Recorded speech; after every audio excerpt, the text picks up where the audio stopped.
New ইয়র্কে হামলাকারীদের বিরুদ্ধে মামলা করেছেন জাতীয় নাগরিক পার্টির সদস্য সচিব আক্তার হোসেন। স্থানীয় সময় রাত 1টায়, বাংলাদেশ সময় বৃহস্পতিবার সকাল 11টায় জেএফকে এয়ারপোর্টের পাশে পোর্ট অথরিটি পুলিশ ডিপার্টমেন্ট থানায় মামলা করেছেন আক্তার হোসেন।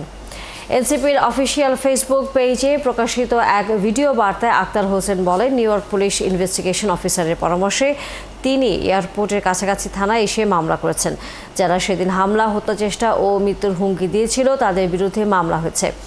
ঘটনায় জড়িতরা বাংলাদেশে নিষিদ্ধ একটি সংগঠনের সাথে যুক্ত এবং গত বছরের জুলাই আন্দোলনে গণহত্যায় জড়িত এমন তথ্য নিউ ইয়র্ক পুলিশকে জানানো হয়েছে বলে ভিডিও বার্তায় উল্লেখ করেছেন এনসিপির সদস্য সচিব। হামলার পরে আজ সন্ধ্যাবেলা আওয়ামী সন্ত্রাসীরা আবার হোটেল লবিতে এসেছিল হামলা করার উদ্দেশ্যে, এবং সে সময় যুক্তরাষ্ট্রে অবস্থানরত এনসিপির সদস্যরা এবং আবার শুভাকাঙ্ক্ষীরা তারা তাদেরকে প্রতিহত করেন এবং পুলিশের সঙ্গে যোগাযোগ করেন।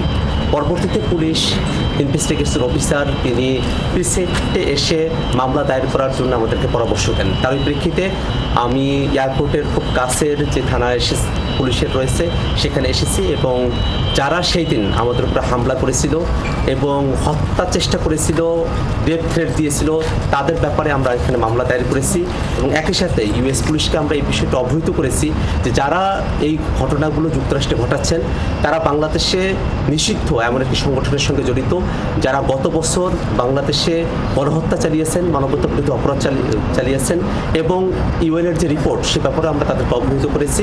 আমরা মনে করি যে আওয়ামী সন্ত্রাসীরা তারা দেশে হোক দেশের বাইরে যেখানেই হোক, আমরা তাদের ব্যাপারে আইনগতভাবে যে প্রতিকারের ব্যবস্থা সেটা আমরা গ্রহণ করব, এবং আমরা এই কথা বিশ্বাস করি যে আওয়ামী সন্ত্রাসীরা তারা যত ধরনের অপরাধ করেছেন সেই অপরাধগুলোকে আইনগতভাবেই নিষ্পত্তি করা সম্ভব, এবং আওয়ামী লীগ তার সন্ত্রাস নিয়ে বাংলাদেশে আর ফিরে আসার সুযোগ পাবে না।